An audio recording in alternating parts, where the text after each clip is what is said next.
국내 스픽스 시청자 여러분 안녕하십니까? 신용환입니다. 저녁 식사 맛있게 하셨습니까? 저녁 시간에도 훈풍이 붑니다. 봄 기운이 완연히 느껴지는 날씨입니다.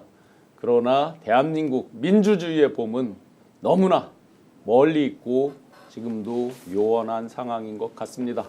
지난 주말 어땠습니까? 많은 분들이 당황하고 황당하고 정말 불안의 시간들을 쭉 보낸 것 같습니다. 오늘 더더군다나 이제 이것에 대해서 석방 결정에 대해서 심우정 총장이 이제 아침에 또 엄한 소리들을 하고 국민들 가슴에 계속해서 대못을 받고 있습니다. 검찰이 도대체 왜 이러는지, 또 앞으로 정국 또 윤석열, 김건희 어떻게 앞으로 대응을 하고 그들 나름대로 다른 살 길을 찾을 것인지 등등 전반에 대해서 한번 예리하게 분석해 보겠습니다. 오늘 저녁 함께 하실 전문가 프로님들 소개해-드리겠습니다. 김갑수 문화평론가 김갑수 선생님 나오셨습니다. 안녕하세요. 네. 뭐 지난 토요일 어떻게 보내셨어요? 지난 주말. 금요일이죠, 정확히. 금토 연속으로 저 황당함이 있었죠. 아니 이게 다들 똑같은 것 같아요. 그 망치로 뻥 맞은 마음의 대비가 전혀 없다. 그리고 이게 어디까지 의미하는 건가? 이게 뭐 다 뒤집어지는 건가? 네. 아니면 전체 과정 중에 한 해프닝인가? 정말 온갖 머리가 복잡하니까 뭐 기댈 거라고는 이제 유튜브 들어가서 이것저것 본단 말이에요. 네. 그러면 여러 이제 사람들이 정치인도 그렇고 논객도 그렇고 의견을 내는데 이제는 잘 안 믿겨지는 거예요. 아무도 이 상황을 예견한 사람이 단 한 명도 그렇죠. 없거든요. 네. 정말 예상하지 오히려 못한 예견했으면 이상한 사람 취급받았을 수도 그럼요, 있겠죠. 막 비난받았을 거예요. 너 네. 무슨 소리 하냐고. 네. 그러니까 이제 상상하지 못할 일은 아무것도 없다. 어떤 놀라운 일도 벌어질 수가 있다. 네. 이걸 체험한 거죠. 네. 탄탄TV 김종욱 박사님 광화문에 계셨죠? 저 토요일 날? 예. 뭐 네. 금요일 날은 신용환 교수님이랑 네, 거의 네. 3시간 넘게 여기서 생중계를 3시간 갑자기 넘게. 이상한 일이 터지는 바람에 맞습니다. 원래는 1시간짜리 방송이었는데 네, 이 패드가 배터리가 나갈 정도로 저희가 2시간 더 세 분 중에 과학적으로 네. 방광이 제일 작은 걸로 확인이 되셨어요. 못 참겠더라고요. 화장실 그러니까 머리가 안 돌아가더라고요. 화장실 때문에. 그런데 이제 저희가 이제 당연히 즉시 항고를 할 거라고 저희끼리 다 상식적이면 야, 근데 그걸 안 하더라고요. 그래서 저는 그 다음 날 와 계셨더라고요. 그 광화문에 토요일 날 저도 토요일 날 네. 이제 광화문 갔는데 많은 분들이 걱정도 하시면서 또 야, 대한민국 국민이 대단한 게요. 걱정하시면서 결의를 다지시더라고요. 네. 그래서 뭐 많은 분들이 힘들긴 하시겠습니다만 지금까지 헤쳐왔던 것처럼 헤쳐나갈 수 있겠구나라는 생각이 들긴 합니다만 여전히 우리가 조금은 이 부분과 관련해서 치밀하지 못했구나라고 하는 또 반성도 하게 되는 이런 계기였던 것 같습니다. 네. 그날 이번 토요일 날에 광화문 안국동에서 뵌 분들은 확실히 그 결기가 좀 다르더라고요. 다른 날 우리가 어떤 빛의 축제 이런 느낌이 있었지만 이번에는 뭐 전혀 다른 분위기로. 고발뉴스 이상호 대표님, 네. 지난 금토 어떻게 보내셨습니까? 저는 사실 지난 여기 스픽스에서 1월 21일 날 네. 검찰은 어떤 식으로든 풀어주려고 할 것이다. 실제로 검찰 법이나 검찰청 법이나 내규에 검찰이 언제든지 풀어줄 수 있는 상황이기 때문에 아마 유혹에 시달릴 것이고 자기들의 잘못을 감추기 위해서라도 어떤 식으로든 불구속으로 재판을 진행하려고 할 것이다라고 얘기했다가 되게 여론의 문매를 맞았습니다. 너 왜 이렇게 댓글의 문매를 많이 걱정을 안 그래도 지금 우리 시민들이 불안해하는데 왜 이렇게 근거 없이 우려를 자아내느냐 그랬는데 저는 대비를 했어야만 했다라고 생각합니다. 왜냐하면 너무 상식적이지 않습니까? 검찰이 뭐 자기들이 가지고 노리는 어떤 정치적 이익을 위해서 여태까지 킹메이킹을 하고 뭐 정치판을 바꾸고 뭐 그렇게 해온 역사인데 이건 자기들이 실제로 가담을 했잖아요. 우리가 그동안 김건희 뭐 명태균 때문에 약간 우리가 착시 효과가 있었는데 이 정권의 본질은 검찰 독재였고 검찰 독재가 군부 독재와 이제 연합하는 과정이라고 하는 생각을 했다면 당연히 어떤 식으로든 검찰이 가진 최고의 법 기술을 가지고 자기들 꼬리를 자르거나 좀 회피하는 가시적인 행동을 할 것이라고 좀 더 우리가 적극적으로 생각했어야 하지 않나라는 생각을 다시금 해봤습니다. 시청자 여러분들께서 보셨듯이 우리 일반 국민들이 검찰의 속성을 잘 알지 못합니다. 뭐 조사를 받는다고 잘하는 것도 아니고 뭐 놀러 갈 수 있는 그런 사무실도 아닌 거고 그런데 그 아주 민낯 알파부터 오메가 설계부터 설거지까지를 직접 하는 그런 검찰의 민낯을 잘 요약해 주셨습니다. 김명수님 감사드리고요. 김태순님 후원 감사드립니다. 지금 캐모마일님께서 끝날 때까지 끝난 게 아니다. 정확한 말씀입니다. 자 그런데 뭐 일각에서 이제 특수본하고 뭐 트러블이 있었다. 저는 전혀 아닌 것 같은데 자꾸 이제 초반에 그러면서 약간 시간 끌듯이 뭐 20몇 시간 지나갔잖아요. 그 부분은 어떻게 보세요? 진짜 그런 트러블이 있었다면 아니 근데 그걸 누가 알겠습니까만 저도 네. 정반대되는 해석이 있는 걸로 봤어요. 역할 분담해갖고 굿캅 배드캅 하는 거 아니야 비슷한 하는 생각이. 쇼로 보는 사람도 있고 아니다 내부에 또 여러 의견이 있으니까 특수본은 지금 그 저항하는 거 아니냐 하는데 어느 게 맞든 간에 결국은 큰 틀에서는 이제 같은 속성이 흘러가는 것 같은데 이거까지 트리겼나가 굉장히 저는 의문스러워요. 이게 뭐냐면 가령 저 같은 사람만 하더라도 검찰에 대해서 얼마나 반감을 가졌겠었어요. 윤석열 정권에 내내 이렇게 비판해온 사람 입장에서 보자면. 근데 지금까지 이 사태를 이끄는 것 중에 몇 개의 중요한 그 고리가 있는데 그 중에 첫 번째 제일 큰 게 김용현 기소장이었어요. 네. 거기에 무시무시한 내용 다 들어왔거든요. 노상원이가 칼, 끌 뭐 이렇게 준비했고 그러니까 그렇죠. 계엄 세력이 얼마나 악랄한지를 김용현 기소장에 적나라하게 담아놨고 그걸 언론에 노출함으로 해서 저쪽들을 위축시키는 효과도 보여줬고 야 검찰이 역시 효능이 있네. 공수처나 경찰 쪽은 그 뭐 삘삘거리는 것 같아도 뭐 하나 우리가 국민들에게 뭔가 희망적인 주는 게 없는데 검찰은 딱 김용현 기소장 하나로 분위기 확 끌고 간단 말이에요. 그러다가 또 이제 이 일을 당해 보니까 와 이것들이 정말 괴물이어서 이것들이 어떤 큰 그림 속에서 대중을 갖고 놀고 쥐락펴락하는지 이건 모르겠고 이게 미안한 편이지만 민주당도 이거 그냥 얘들에게 휘둘리는 거 아닌가 그 생각이 들더란 말이에요. 점점 더 이제 불안한 마음들이 안 그래도 지난 주말을 거치면서 정말 많은 분들이 그렇게 있는 것 같아요. 그러면 실제로 이들이 만약에 그렇게 안에서 트러블이 있었다면 어찌 단 한 사람도 결기 있게 심우정 당신도 사표 내라 우리도 사표 낸다라든지 우리도 수사에서 손을 뗀다든지 뭐 이런 모습이 단 하나도 안 나옵니까? 어떻게? 저는 뭐 특수부는 한 몸이라고 봐야 되는 거죠. 예. 저는 특수부는 이미 한 몸이었다고 생각을 하고요. 그러니까 이걸 전체적으로 기획한 거는 검찰 자체만 아닌 것 같다는 생각이 들어요. 그러니까 저는 외부에 있는 보수법적 카르텔이 작동했다고 생각을 하고요. 그 보수법적 카르텔을 작동하게 한 중요한 계기점이 12월 4일 날 아까 말씀드렸던 안가에서 모였던 4인 회동. 4인 회동 중에서 가장 핵심적인 김주현 민정수석 라인들과 기존 로펌들이 돌았고 거기서 처음 나온 게 뭐냐면 고도의 통치행위다라는 얘기가 나왔었죠. 그 다음에 뭐가 나왔냐면 수사권 논란이 그때부터 나오기 시작을 합니다. 근데 수사권 논란이 나오게 만든 게 누구냐? 검찰이에요. 왜냐하면 자기들이 다 잡아들여가지고 모든 증거를 갖다가 완전히 다 확보를 한 상황이거든요. 자기들 내란 수사권 없는 거 뻔히 알았을 겁니다. 그다음에 논란이 됐을 거예요. 그리고 공수처가 문제가 있는 것도 알았을 거예요. 그렇고 난 다음에 증거 다 모은 다음에 뭐 했습니까? 갑자기 심우정이 그래 니네 가져가 공수처에 탁탁 던져놨습니다. 던져놓고 난 다음에 공수처를 갖다 거의 제가 볼 때는 무능한 집단으로 매도하게 만들었죠. 체포영장도 마찬가지입니다만 거의 예를 들면 집행이 안 되게 만들어놨었고 그 이후에 구속 과정에서도 마찬가지입니다만 계속 구속기한에 문제가 있다라고 윤석열 변호인단이 계속 주장을 했었고요. 그러니까 이 두 가지의 내용이 지금 지규현 판사 그 결정문에 다 들어가 있는 내용들이거든요. 그러면 검찰과 법원 이걸 커넥할 수 있는 것이 무엇일까? 저는 보수법조계라고 생각을 하는 거죠. 네. 그 보수법조계에서 다양한 방식의 압력 행사를 했을 거라는 생각이 그러니까 들고 오비들 네, 그렇죠. 검찰 동의회로 네. 지금 그렇죠. 통칭되는. 그렇다면 여기에 핵심은 뭐냐면 맨 앞에 있는 거죠. 아까 네. 말씀하셨던 소위 검찰이 대통령의 내란을 몰랐을 거라고 저는 생각하지 않습니다.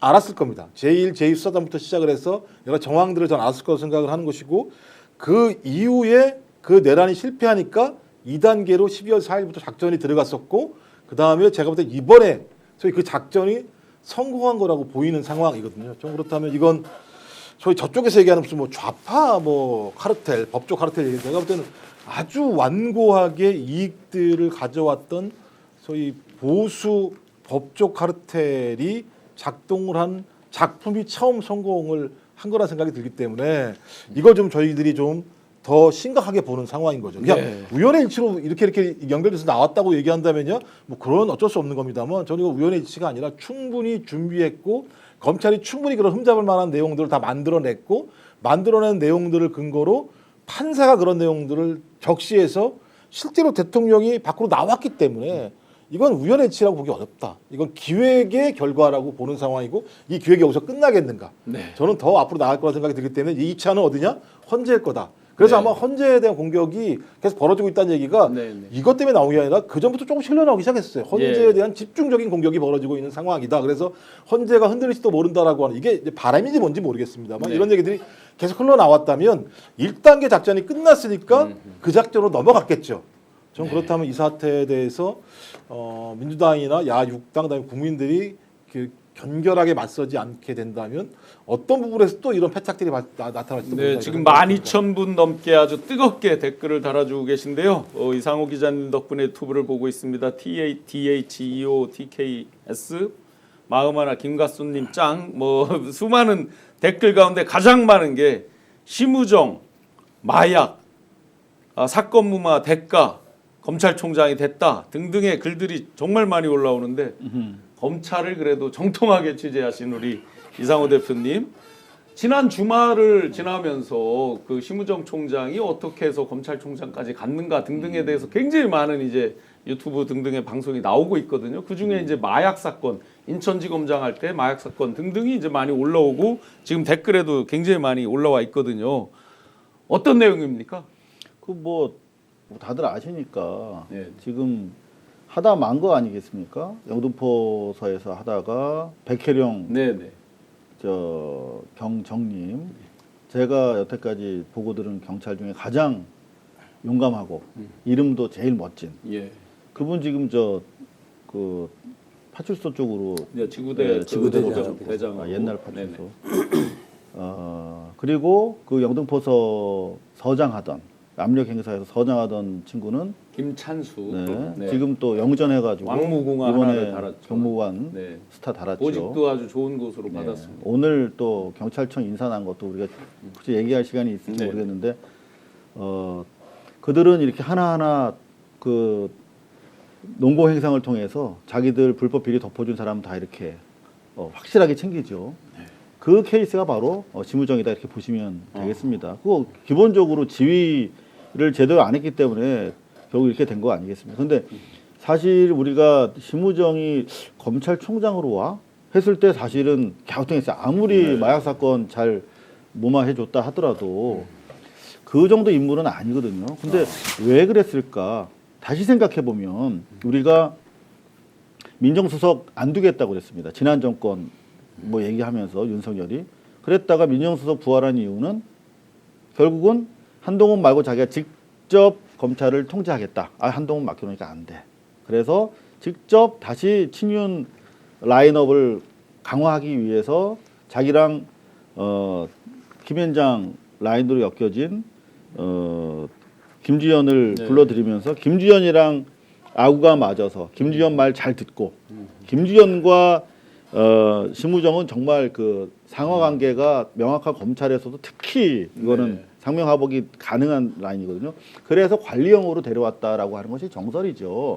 그래서 지난번에 디올백 사고 났을 때도 디올백 이른바 콜검 사태 때도 심우정이 잘 막았죠. 어떻게 막았습니까? 마치 뭐 자기가 뭐 감찰이라도 할 것처럼 막 그랬다가 조사는 어떻게 좀 해보겠다라고 했죠. 근데 이창수가 막으니까 그 실무진이 길길이 날뛰고 결국 그래서 조사도 못했어요. 감찰은커녕 그런 땜빵 전형으로 활용해 왔던 것인데 기본적으로 심우정이라는 자는 다시 말씀을 드리면 네. 검찰 귀족의 그야말로 아주 적자예요. 네. 그러니까 심대평이 누굽니까? 우리 선생님 잘 아시겠지만 노태우 전두환 노태우 때 승승장구하다가 그렇죠. 지자체장까지 해먹은 충남도지사를 대표적인 했습니다. 네. 그리고 정당의 대표도 했죠. 그렇죠. 국민중심당. 그리고 그것보다도 그 여권 쪽에 아주 유력한 대선 자원으로 늘 오랜 기간 있었어요. 그렇죠. 직접적인 정치 활동에서 꼭 뭐 당 대표를 하고 후보를 하고 이런 것보다 늘 그렇게 이렇게 잠룡 비슷하게 네, 네. 그러니까 굉장히 위세가 높았던 사람이어서 그 아들이었다면 보통 도련님으로 자랐을 리가 없어요. 그렇죠. 어마어마한 그리고 사람이거든요. 그 도련님과 한동훈은 아시다시피 저 검찰 귀족의 또 적자입니다. 진영구 검사장의 사이면 끝나는 거예요, 그거는. 그리고 박세현. 네. 박세현 아빠가 박순영. 네. 저랑 폭탄주를 한 200잔 마셨을 거예요. 그 검찰총장으로 있으면서 네. 그 당시에 90년대 후반에 그 병무비리 사건 그 엄청난 뭐 그게 터졌는데 그거를 성공적으로 무마했지. 그러면서 정치권과 기업 권력의 깊은 신임을 받았지. 그러면서 이제 검찰 권력이 유지되는 건데 그렇게 자란 아이들이 단 한 번이라도 자기 명운을 걸고 옳은 얘기 해본 적이 없는 특수부 검사와 그 자제들이 도대체 이런 사안에서 국민을 향해서 뭔가 일을 감행한다? 그건 애시당초 기대할 수 없었던 것이다. 이렇게 저는 봅니다. 피부로 느끼는데 네. 우리가 그 조선이 이제 없어지고 일제 거치고 하는 동안에 왜 신분제가 사라졌다고 생각하잖아요. 네. 근데 아니야. 아하. 있어. 명백한 귀족 사회예요. 예. 아니 물론 미국도 그래요. 미국도 최상층 부들의 그 무시무시한 도저히 진입할 수 없는 별세계가 있다고 그래요. 네, 네. 우리도 똑같았구나. 예, 진입할 수 없는 별세계들의 이 커넥션이 있고 물론 태어나서 그런 건 아니죠. 우리는 뭐 태어나서 신분이 주어지는 건 아니죠. 근데 상당한 정도로는 그러니까 도저히 웬만한 사람은 접근할 수 없는 그 세계에 있는 사람들이 검찰이 되거나 정치인이 되거나 재계 주요 인사가 되거나 학자가 되거나 해서 쫙 엮이는데 그들끼리 또 혼맥으로 계속 엮어서 하나의 상층부 구름 같은 데를 이루고 있는 것이어서 그들끼리 다 해먹는 세상을 결국 그래서 지금 네. 이번에 이야기 나오는 게 그러니까 그들은 노무현이나 저 이 대표 간 사람이 얼마나 싫을까? 그러니까 너무 우리가- 싫을 거야. 우리가 언론 조선일보와 동아일보, 중앙일보의 혼맥만 봐도 다 나와요. 네. 거기 한쪽 뭐 어차피 결혼은 양방이니까 어느 한쪽만 딱 잘라서 단면 보면 다 들어 있어. 이게 대표적인 게 이제 그 언론의 혼맥인데 기업 그리고 검사, 공무원도 다 안 쳐줘. 검사 아니면 재경 좀만 쳐줘. 그리고 기업 이렇게 돼 있거든요. 예. 실제로 이번에 그게 일단이 처음으로 드러난 거예요. 한국 역사사상 어떻게 얘들이 해먹는가가 그나마 우리 수많은 시민들의 단합된 힘으로 일부 절개면이 나왔어. 네. 그걸 우리가 칼을 더 쳐야 되는지 안 들어가는 거거든요. 지금 따라서 지금 많은 분들이 진짜 이번 참에 새로운 권력이 창출돼야 된다. 이제는. 그래서 그리고 엘리트를 양성하는 이 제도도 이제 달라져야 된다. 육사 계속 구테타만 하고 서울 법대 나와서 애들 고시 뽑는 케이스가 전혀 어떤 민주시민의 도덕적인 교양 교육이 안 돼 있는 거야. 이제는 시스템적으로도 안 맞고 네. 있는. 네. 그러니까 이렇게 윤석열 옆에서 잘 나갈 수 있었던 사람이 마지막에 딱 뿌리치고 나와서 지금 스펙스를 같이 하고 있는 이런 이례적인 인간이 나오기가 점점 어렵다니까요. 네. 현재 엘리트 양성 그러니까 코스에서. 제가 이제 구조적인 문제는 좀 나중에 예를 들면 네네. 탄핵이 되고 난 다음에 이제 네. 근데 기본적으로 저는 김주현 문제가 되게 중요하다고 생각해요. 네. 왜냐하면 김주현이 소위 이 구속 문제가 있을 때 검사장 회의가 열리는 과정에서 용산이 네. 검찰에 요구했다는 얘기가 나와요. 그러니까 용산이 검찰에게 검사장 회의라도 여러 가지 해라. 근데 검사장 회의에서 나온 게 얘들 구속하냐 마냐의 핵심적인 내용은 불구속 수사도 하라는 얘기가 내부에 있다는 거잖아요. 기본적으로. 네. 심지어 불기소하란 말도 있었어요. 그러니까 핵심이 뭐냐면 김주현은 어떤 형태로든지 윤석열을 잡아가두는 걸 막으려고 했던 게임을 끝까지 심우정이랑 했던 사람 중에 하나입니다. 네. 말씀하신 것처럼 사수이기 때문에 심우정이 말을 안 들을 수 없는 구조라는 걸 충분히 알고 있고 김주현이 이 모든 사건들에 대한 전체적인 예를 들면 네트워크의 중심적인 역할을 했을 거라고 보는데 우리가 지금까지 이 김주현, 심우정에 대한 공격을 거의 하지 않았다고 보는 거랑 마찬가지 상황이 되는 거예요. 네. 그러니까 적어도 우리가 그런 사람들을 타겟화둬서 움직이지 못하게 발언하지 못하게 그다음에 시민적 감시가 될 수 있도록 아니면 그 내부에서 스스로가 말을 조심할 수 있도록 끊임없이 공격을 해대거나 심우정 같은 자에 대해서도 예를 들면 끊임없이 검찰 권력을 극박으로 행사하면 우리가 언제나 하시라도 탄핵할 수 있다라고 하는 사실들을 계속 했어야 되는 건데 서울지검장 탄핵되면서 얼마나 타격 많이 받았습니까? 그 검찰 같은 경우가 네. 이걸 못한 거죠. 그러니까 전방위적으로 핵심적인 일을 하고 있는 자가 누구인지를 정확히 타겟팅해서 그 사람에 대해서 정당이든 아니면 시민사회든 계속 공격을 해대면 네. 일단 그 사람의 활동 범위 자체가 좁아질 수밖에 없는 상황인데 저부터 완전히 그냥 내버려 둔 거예요. 거기는 맞습니다. 알아서 뛰라고 예를 들면 지금 상황 자체가. 김주현 씨 하니까 제가 생각이 났는데요. 국회에서 이제 그분 답변할 때 제가 바로 뒷자리에 있었는데 김용현 씨마저도 김주현 씨랑 상의하라고 예, 윤석열이 그렇죠. 얘기해서 통화했다고 그랬잖아요. 네네네. 본인은 통화한 기억이 없고 그런 얘기를 한 기억도 없다라고 분명히 말을 했어요. 자, 그래서 이제 지난 주말을 거치면서 지금 댓글에 아주 폭발적으로 지금 많이 그 불안한 마음에 걱정되는 마음에 정말 많은 분들이 올려주고 계신 게 그래서 헌재는 어떻게 될 것 같냐, 언제 어떻게 될 것 같냐 이 부분이거든요. 지금 아주 많은 분들이 쭉 댓글로 달아주고 계신데 취재 결과 어떻습니까, 헌재? 제가 헌재 오늘 취재를 많이 했는데 일단 결론적으로 말씀을 먼저 드리자면 오늘 내일 특히 내일과 모레가 제일 중요한 특히 수요일 날 수요일. 가장 중요하다. 그날도 평일을 합니까? 평일을 해야 돼요. 네. 지금 동아일보랑 YTN 정도 보면 네. 지난주 금요일 날 지금 주말 금요일 날 평일을 했죠. 네. 이제 종합평이라는 걸 했다라고 보도가 되는데 네. 제가 그냥 헌재 관계자라고만 할게요. 또 혹시 역공받을 네, 수 네. 있으니까 종합평이라는 말은 사실 안 쓰는 말이거든요. 근데 이제 종합평이라는 말 대신에 이제 종결시에 평일을 이제 마무리한다. 평결이라고 그래서 이제 부르더라고요. 평결이라고 보통 하는 게 네, 맞는데 종합평이라는 거는 이제 평결이 이루어지지 않았기 때문에 종합평일이라고 한 것 같아요. 예. 지금 제가 자료를 가져왔는데 노무현 대통령 때랑 그 박근혜 때 평결을 당일날 했어요.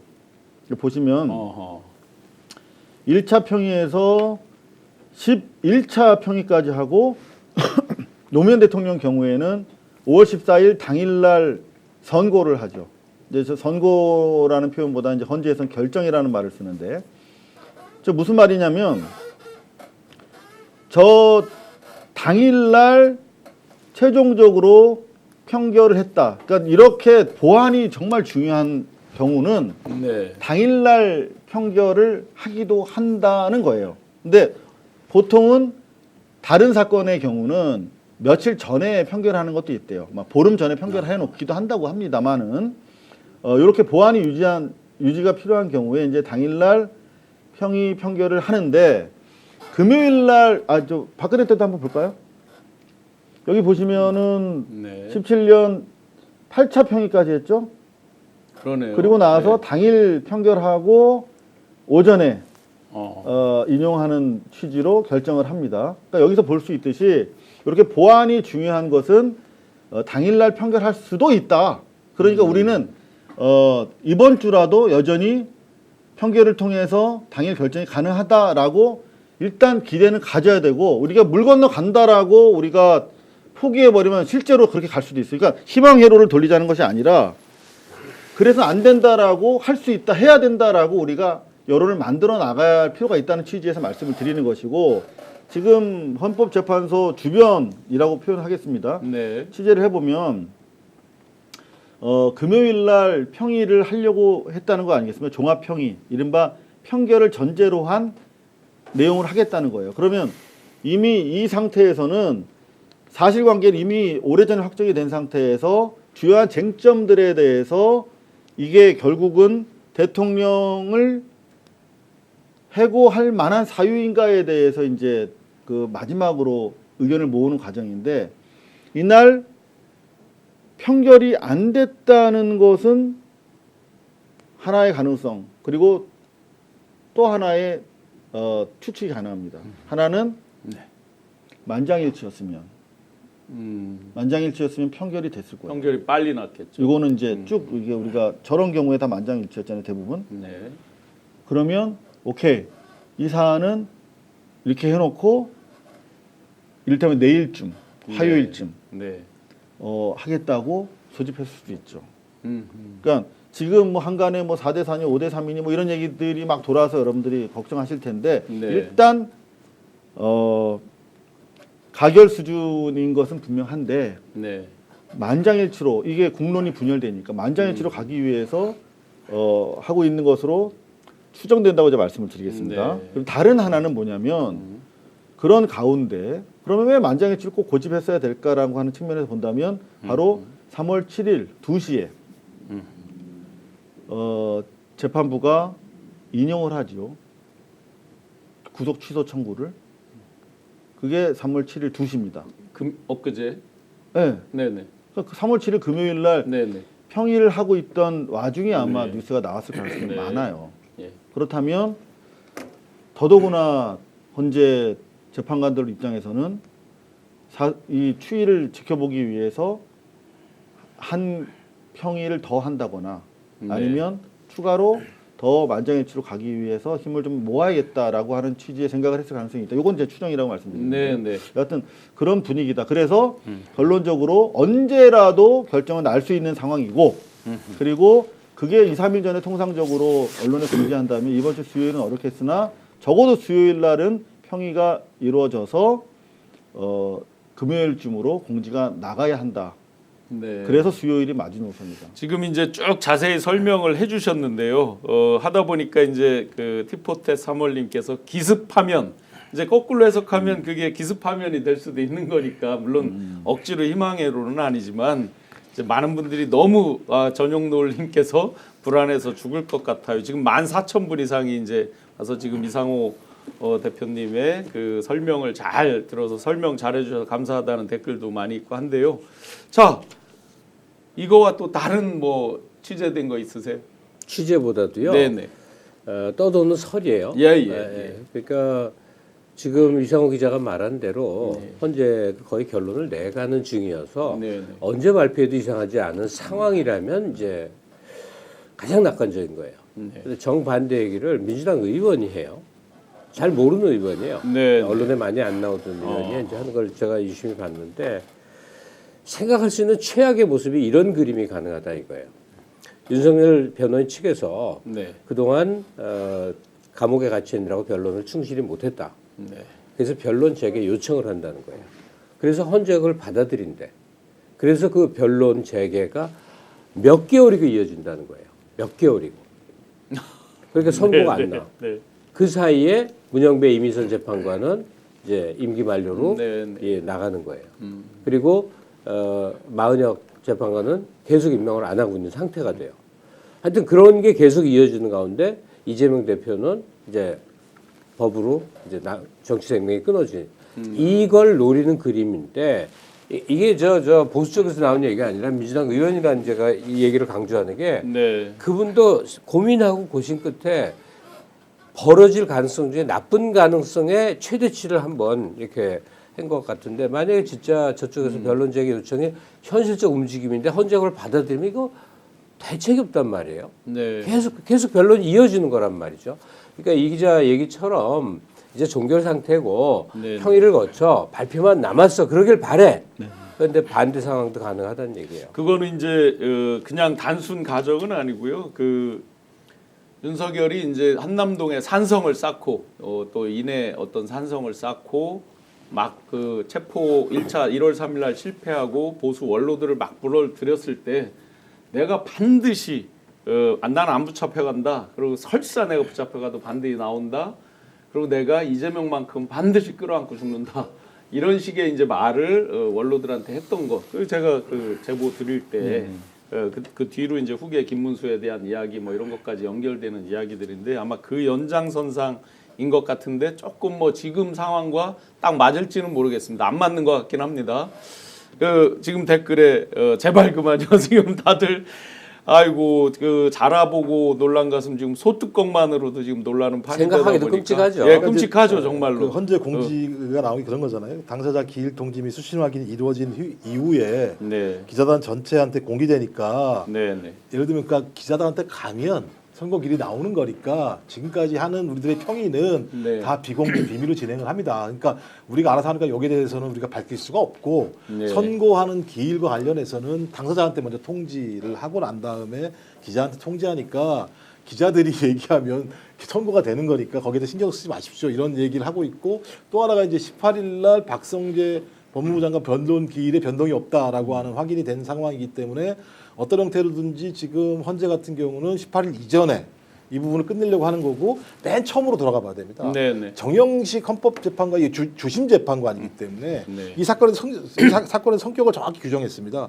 이 대통령에 대한 탄핵 심판을 최우선적으로 진행하겠다라고 주심 재판관이었던 정영식 보수 재판관이 얘기를 했었고 그 이후에 문영식 재판관이 계속 우리는 평의를 거치면서 만장일치로 따박따박 가고 있다라는 얘기를 했기 때문에 지금까지 상황을 보면 헌재는 이 문제와 관련해서 대부분 형식적인 것은 형식에서만 그치지 않거든요. 내용과도 연결되어 있는 측면이 있기 때문에 대체적으로 만장일치로 가려고 하는 상황이다. 근데 이제 말씀하신 금요일, 토요일 상황이 변동된 게 있기 때문에 거기에 대한 고려에 대한 평의들은 좀 필요했을 거라 생각이 네. 들거든요. 어떻게 그걸 얘기 안 할 수 없는 거 아니겠습니까? 그리고 또 그런 정보가 안 나간다고 하더라도 안 나가겠습니까? 근데 또 하나는 뭐냐면 헌재가 CR이 안 먹힌다는 얘기가 흘러나오기 시작했어요. 네. 보수 쪽에서 야 저기 헌재가 CR이 안 먹힌다라는 거 하나 하고 네.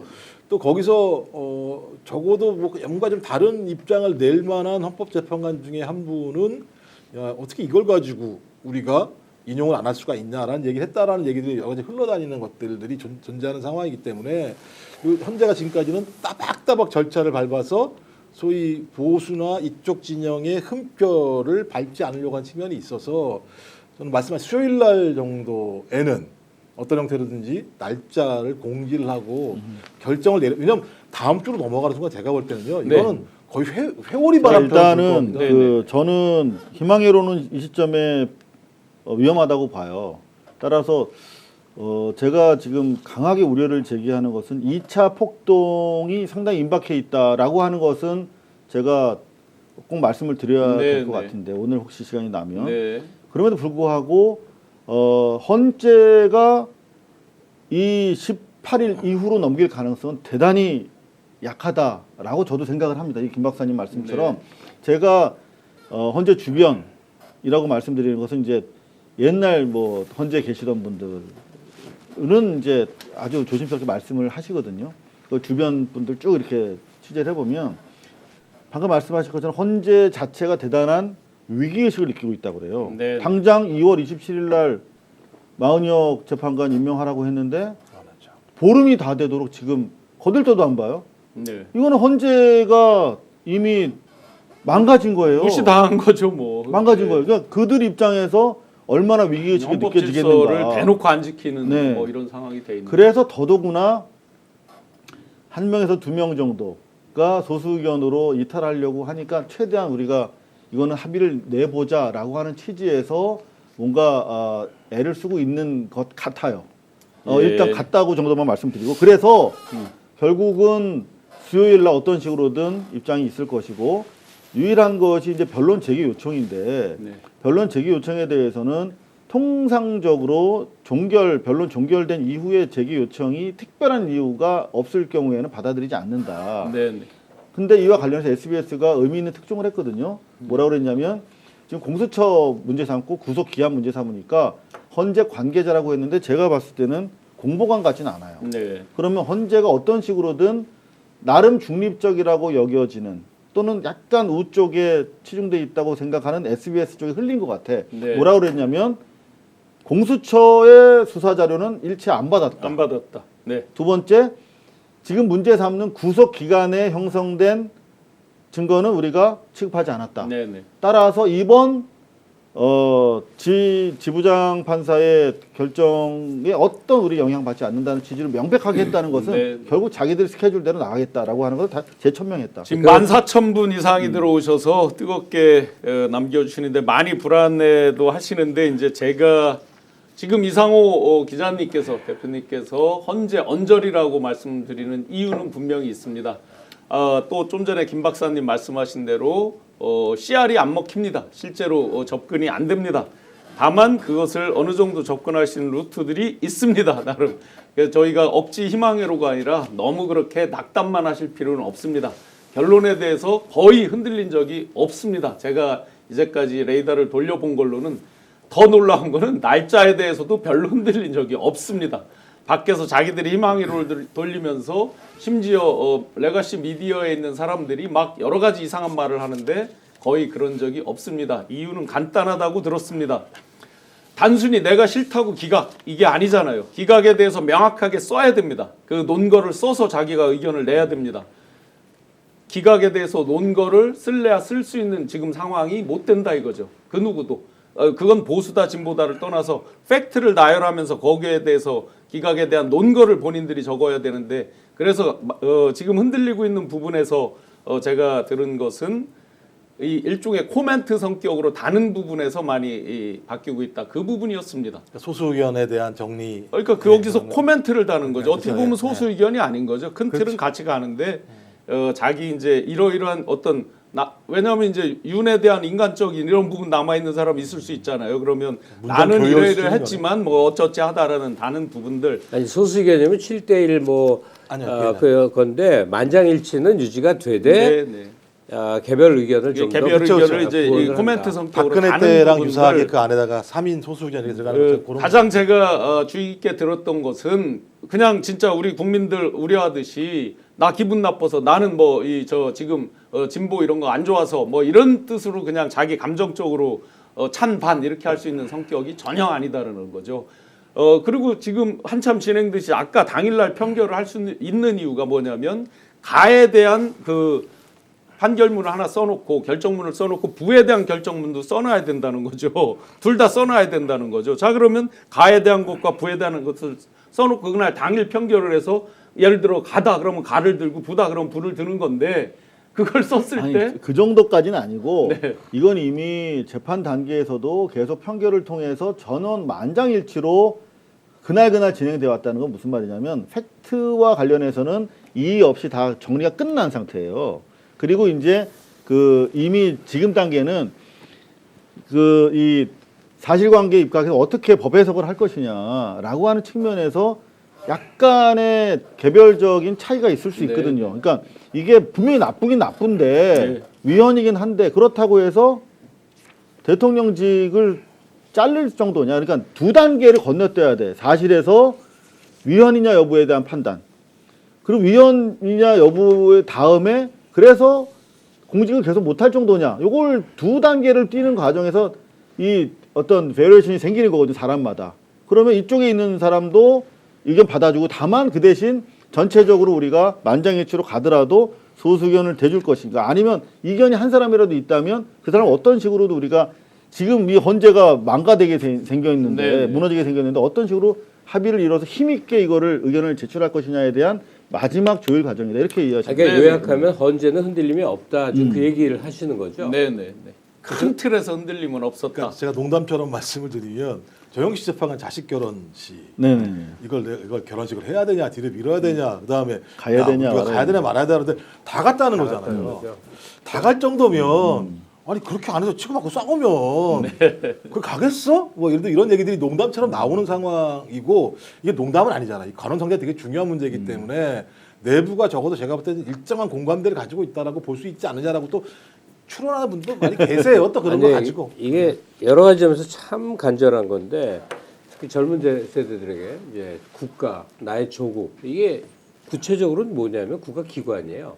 그리고 그 기관은 또 뭘로 인식이 되냐면 그 기관의 책임자들이에요. 대통령실 대통령, 각 부처의 장관들, 무슨 경찰의 수장, 검찰의 여러 중요한 사람들 이렇게 사람으로 드러나는데 그동안에 몇 개월 동안 우리가 보는 동안 너무나 비루한 모습들, 사익을 추구하는 듯 그 쥐새끼 같은 모습들, 바보 같아 보이는 모습들, 군사령관들 뭐 온갖 걸 다 봤단 말이에요. 이런 조국에 얼마나 염증이 나겠는가.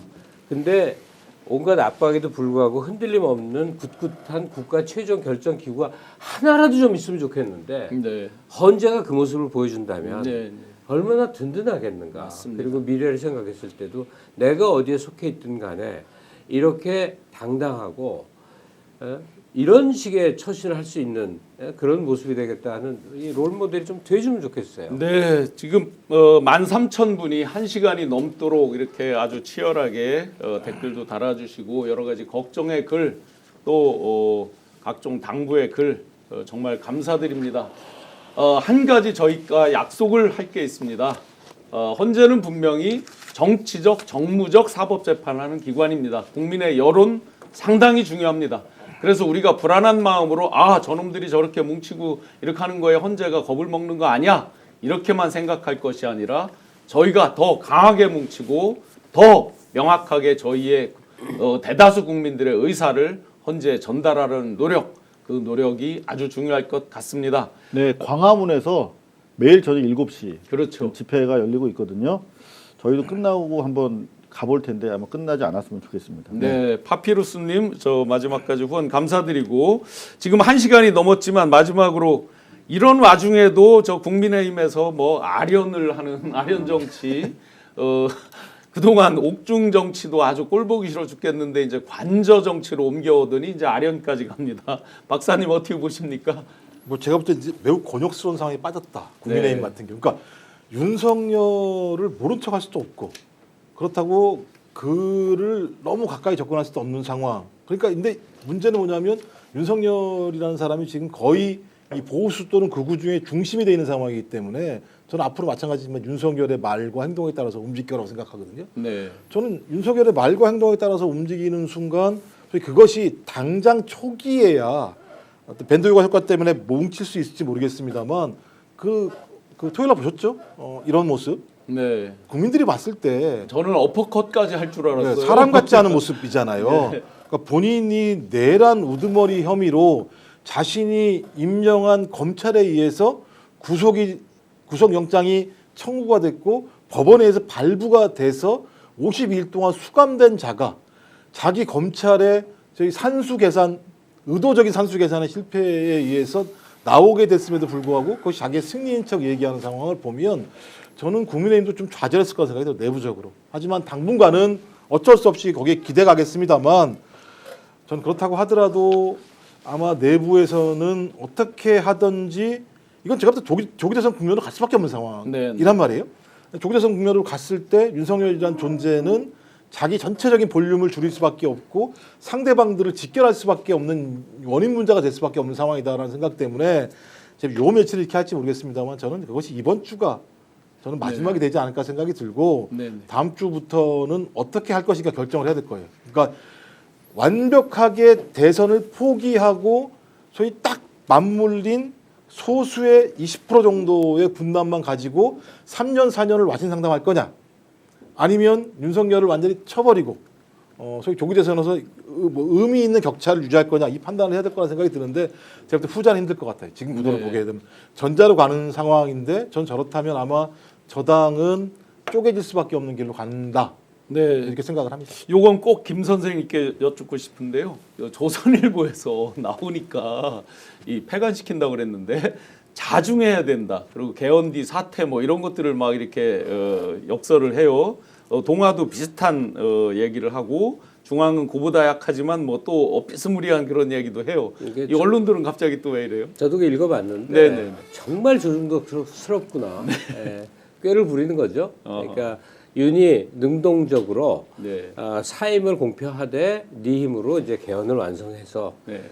지금까지 죄가를 좀 씻어라 뭐래 말도 안 되는 얘기 아닙니까? 더 폐간을 시키겠다는 의지가 더 강해지겠는데요. 누가 용납을 해서 아니 윤석열 발의하에 개헌이 어떻게 가능해집니까? 민주당이 뭐 바지저고리입니까? 그걸 왜 받아요?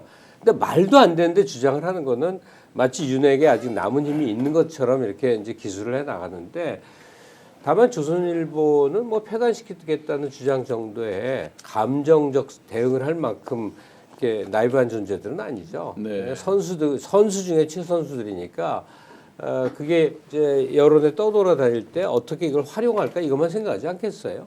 근데 조중동 입장에서 윤을 그럼에도 불구하고 약간이라도 어떻게든 끌어안는 그거는 국민의힘이 그럼에도 불구하고 계속 윤을 끌고 가는 것과 같은 이치인 것 같아요. 네. 극렬 지지층이라고 하는 외면할 수 없는 덩어리가 워낙 커져 있어서 하여간 이거는 자신들의 기본으로 가져가야 된다 이 생각. 조선일보도 그거들하고 좀 거리 둘려다가 혼꾸녕이 나갔고 네. 저 실질 구독률이 왕창 떨어져 갖고 놀랬다는 거 아니에요.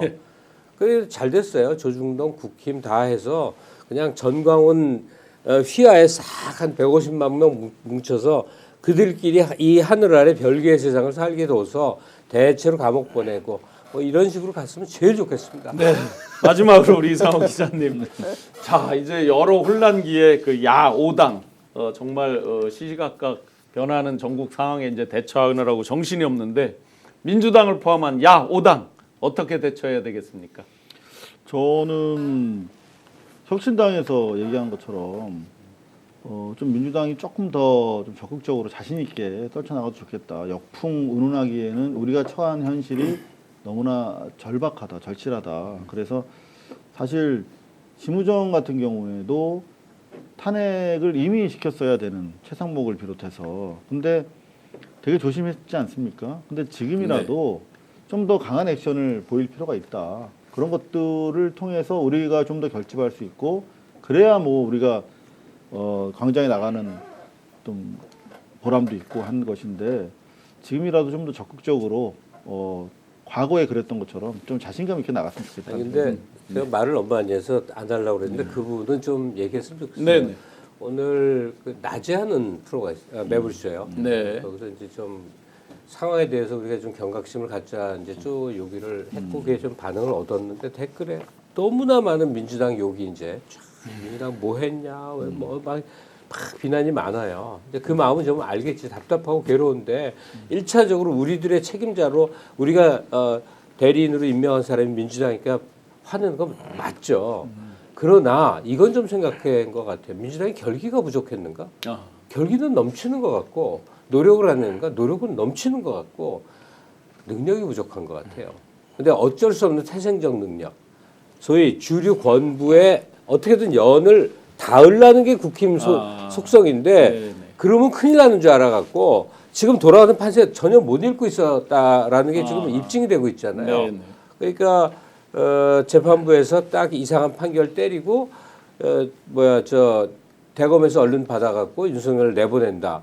누구도 그림조차 그려보지 못했는데 어느 날 던져졌는데 사실은 집권을 목전에 두고 있는 유력 정당이라면 적어도 그 언저리까지는 사전 정보가 있었어야 돼요. 가능한 게 검찰 출신이 얼마나 많습니까 민주당에도. 그러니까 누군 그런 얘기 하더군요. 이재명 보좌진에 현재 검찰 관련 여러 충고를 주는 측근들을 다 교체해야 된다. 뭐 이렇게 강경 발언까지 하더란 말이에요. 그러니까 하여간 민주당이 강경한 자세가 부족했고 뭐 탄핵을 시키는 안에는 그들의 전략적 선택이에요. 그들이 민주당의 지도부가 무슨 저쪽하고 야합하고 타협하는 그게 아니잖아요. 그럼요. 탄핵을 시키고 말고가 그냥 전략적으로 이렇게 저렇게 봤으니까 거기에 대해서는 잘 판단해 보시라 하는 건데 자세도 맞는데 이 역량의 문제에 대해서는 진짜 이걸 어떡하나 하고 좀 난감해요. 근데 저는 영양제가 아닌 게요.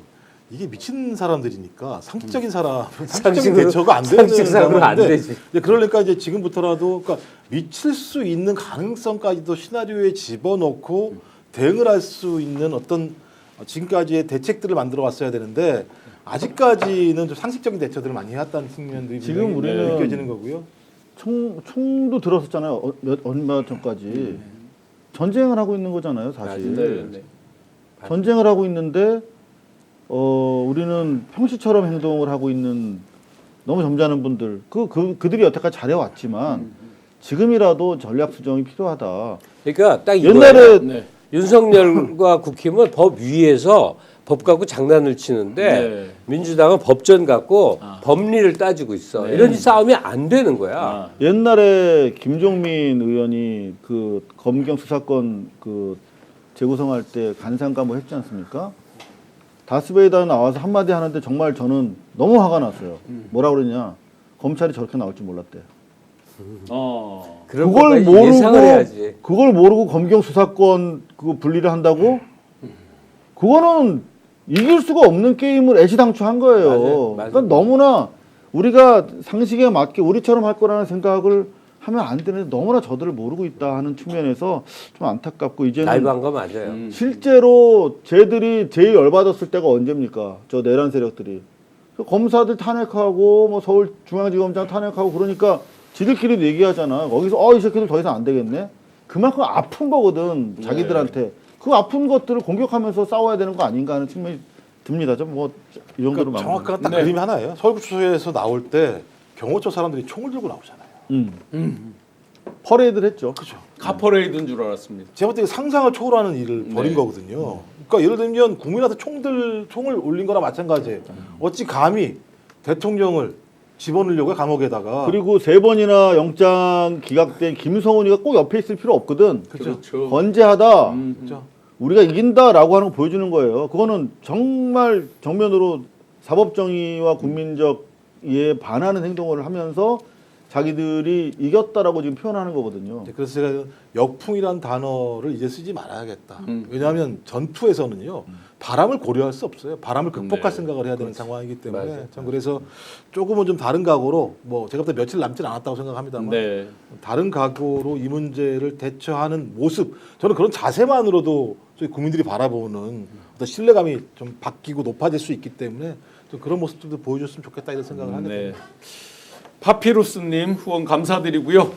1시간 15분이 넘도록 11,000분 이상 또 많을 때 15,000여 분이 뜨겁게 의견 개진도 해주시고 또 이상한 글 쓰는 사람들 개몽도 중간중간에 해주시고 불안한 마음들 같이 마음을 합치면서 함께 1시간 넘게 해주셔서 정말 감사드립니다. 오늘 요약드리면 자 여러 가지 불안감이 있지만 그래도 긍정적인 방향에서 지금 마지막 마무리 단계 의견들이 모아져 가고 있다. 우리가 조금이라도 불안한 마음이 있다 그러면 그 불안 마음 집에서 그냥 혼자 불안해하지 마시고 광화문 안국동으로 나와서 다 같이 결집된 마음을 한번 크게 보여주자. 이렇게 요약드리겠습니다. 마무리하기 전에 비규원 광고하고 마무리하겠습니다. 아마 여기 스픽스 사무실도 인터넷 비규원을 쓰겠죠. 최대 108만 원 현금 사은품 꼭 돌려받으시면 좋겠습니다. 비규원으로 최대 108만 원 놓치지 마시고 비규원 하나면 인터넷 신규 가입할 때 48만 원, 휴대폰 통신사 변경할 때 또 30만 원, 정수기 렌탈할 때 최대 30만 원. 인터넷 성능도 거의 차이가 없다고 합니다. 혜택만 비교해 보시면 된답니다. 23년 동안 무려 60만 명이나 누적 가입자 수를 기록하고 있고 누적 현금 사은품 지급된 게 983억 원을 지급했다고 합니다. 그리고 개인정보 보안도 철저해서 아직까지 단 한 건도 보안 사고도 없다라고 합니다. 그래서 다 합치면 아까 최대를 합쳐보면 무려 108만 원을 돌려받을 수 있는 인터넷 비규원 SK, KT, LG 다 똑같다고 합니다. 혜택만 최고로 챙길 수 있는 비규원 많은 애용 부탁드리겠습니다. 자, 그 내란성 질환 저도 사실은 엊그제 어떤 분들한테 제가 팔뚝을 보여드렸는데 작년 11월, 12월 이후에 내란성 질환이 생겨서 굉장히 큰 피부병이 생겼는데 아직까지 안 낫고 있습니다. 아마 탄핵 파면이 되는 그날 흔적도 없이 사라질 것으로 생각을 합니다. 그래서 우리가 역전의 용사들인데 오늘은 탄핵 파면을 아주 간절히 바라는 마음으로 편안히 잠드시라고 여기서 화끈하게 한번 외쳐드리고 마무리하겠습니다. 제가 탄핵 선창하면 파면으로 예 탄핵! 하면 고맙습니다.